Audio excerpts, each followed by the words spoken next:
Welcome to Knife Chats. If you like this video, please take a moment to leave a comment. Thank you. One of the sources I'm going to be looking at while I'm talking about the official Cub Scout knives is a book called 600 Scout Knives, which was written by Joseph Richard Kerr back in 1997. I do want to mention a few things about this book. First of all, it was self-published by Kerr through the Morris Publishing Company, which some people would refer to as a vanity press. In any case, the book was printed by Richard Kerr, and Joseph Richard Kerr, and he put a lot of work into the book. I don't agree with everything in the book, and quite frankly, I'm assuming that you're not going to agree with everything that you see in my YouTube videos either. So I'm using part of his book as a resource, but I'm also using my own research while coming up with the information I have on official Cub Scout knives. That said, I do recommend people looking at the book 600 Scout Knives by Joseph Richard Kerr, because really it's about the only resource out there, and he did put quite a bit of information in the book. And while I question some of his conclusions, there is still quite a bit of valuable information in the book. With that said, let's start looking at some official Cub Scout knives. In this episode on the official Cub Scout knives, I'm going to be looking at the knives made by Imperial.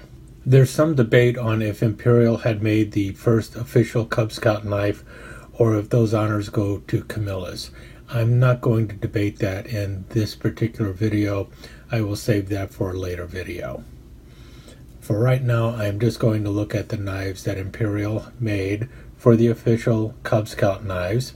And what you're going to see is there's 2 different color handles, 3 different shields, 3 different tang stamps, and 2 different kinds of screwdrivers used on the Imperial knives, giving you the possibility of at least 4 and as many as 7 different versions of knives by Imperial. And I'm going to begin with this one up front here.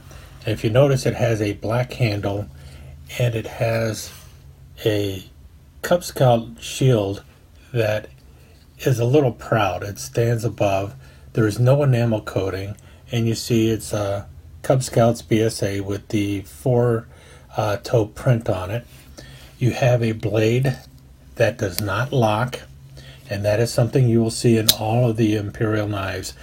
I said lock, I meant it does not have a half stop. None of the Imperial knives have a half stop on the main blade. And the tang stamp you see on here, you'll see it says Imperial Prov.RI, or Providence, Rhode Island.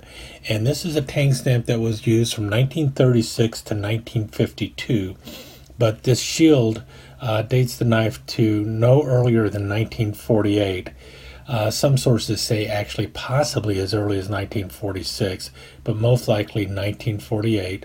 So this knife was probably made after 1948, and more likely after 1950, because the Cub Scout logo on the knives was not trademarked until 1950. So let's move on to other portions of this knife. If we look at the backside, we have brass spacers and liners, stainless steel. They look stainless steel, but these are actually carbon steel back springs. And the bolsters are nickel silver, and you notice brass pins.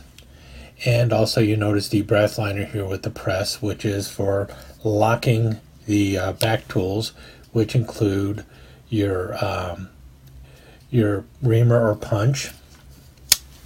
And then in the front you have the long screwdriver cap lifter. These are a little worn, but they do still hold.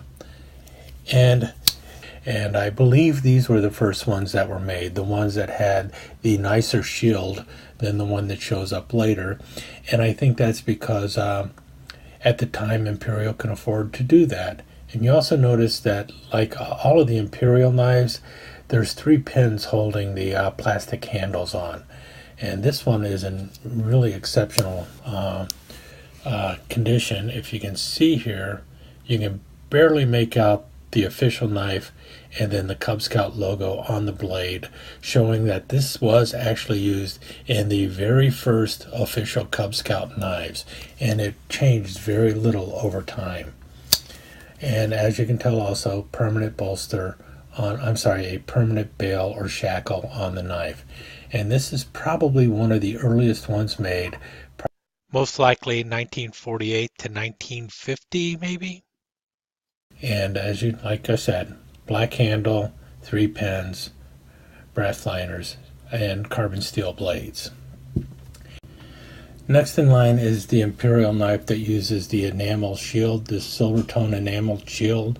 Still says Cub Scouts BSA, and as you can tell, still has carbon steel back springs and blades and the black handle. But if you notice now, it has stainless steel pins as opposed to brass pins that you see here. Now, I think what happened is around 1950-51, the United States got involved in the Korean conflict, later known as the Korean War, and I have a feeling that when that happened, they went back to using stainless steel pins and such to save on brass. The knife still uses brass liners though, so it's a little bit confusing, but that's what I'm assuming had happened.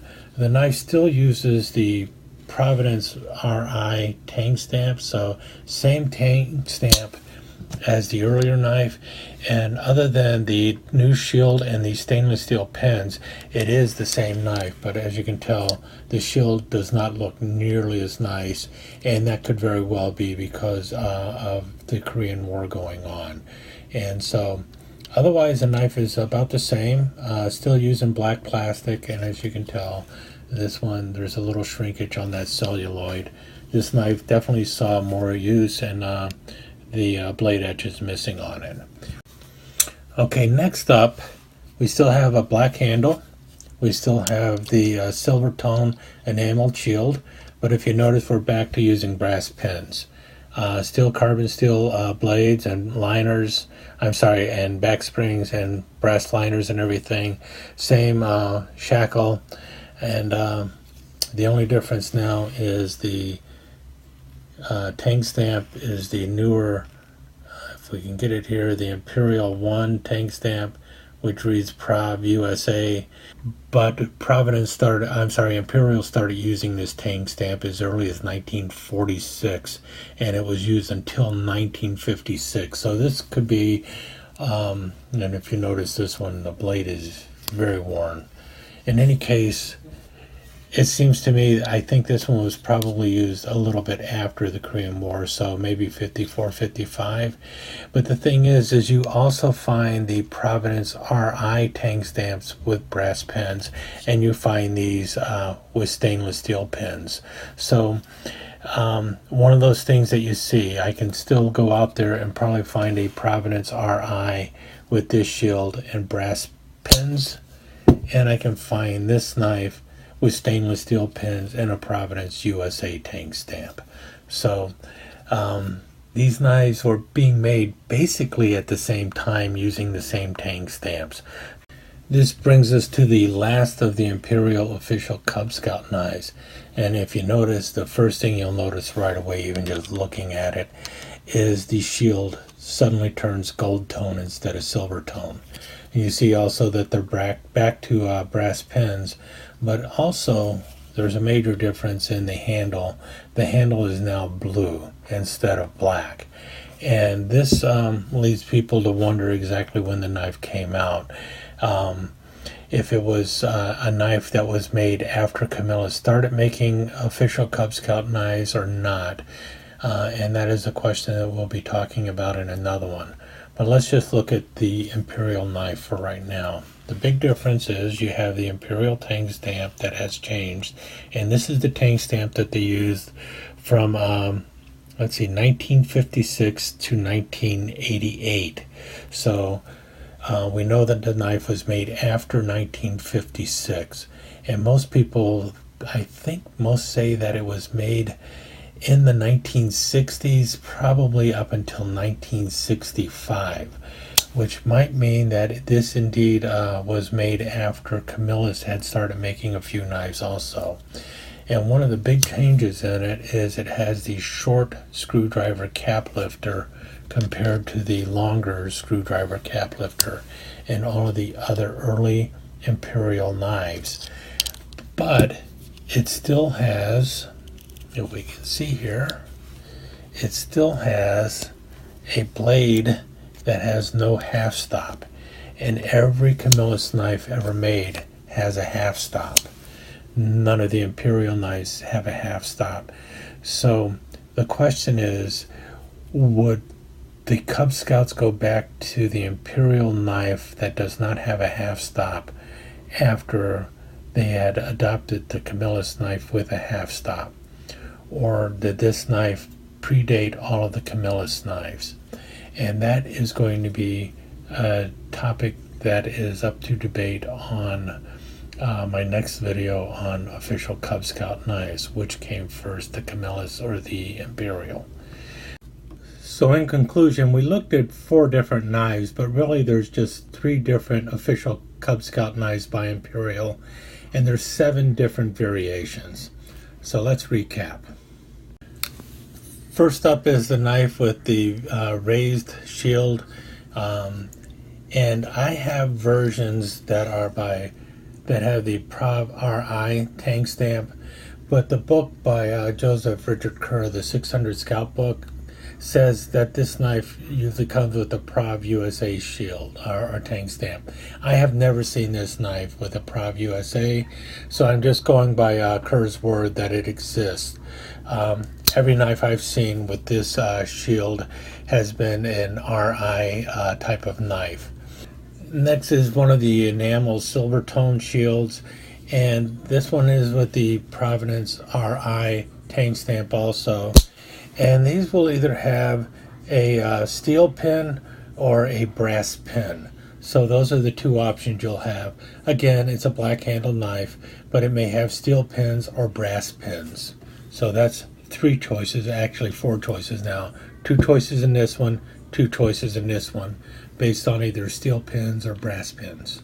And then we have the Prov USA with the silver tone enameled shield. And again, this one may either have brass pins or steel pins, but again, still a black handle. So there's 6 options.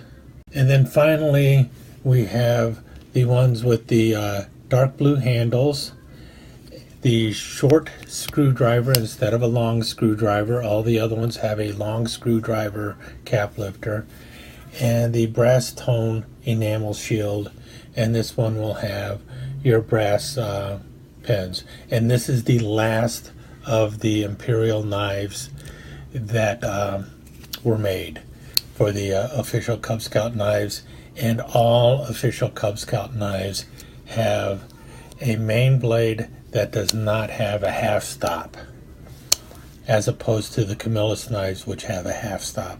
As a matter of fact, every other company that made an official Cub Scout knife will have a half stop. Only the Imperials do not have a half stop. And that pretty much covers our Imperial knives. The possibility of 7 variations of Imperial official Cub Scout knives. And we've seen 4 of them. I hope you found this episode on the Imperial Cub Scout knife informative, and in our next episode we'll be looking at the transition between Imperial and Camillus Cub Scout knives. Thank you so much for joining us. I hope you enjoyed this episode of Knife Chats, and if you did, please like and share it with your friends. Comments are always welcome. Don't forget to subscribe and ring that notification bell so you'll know when the next episode of Knife Chats is up online. Thanks again. Hope to see you soon.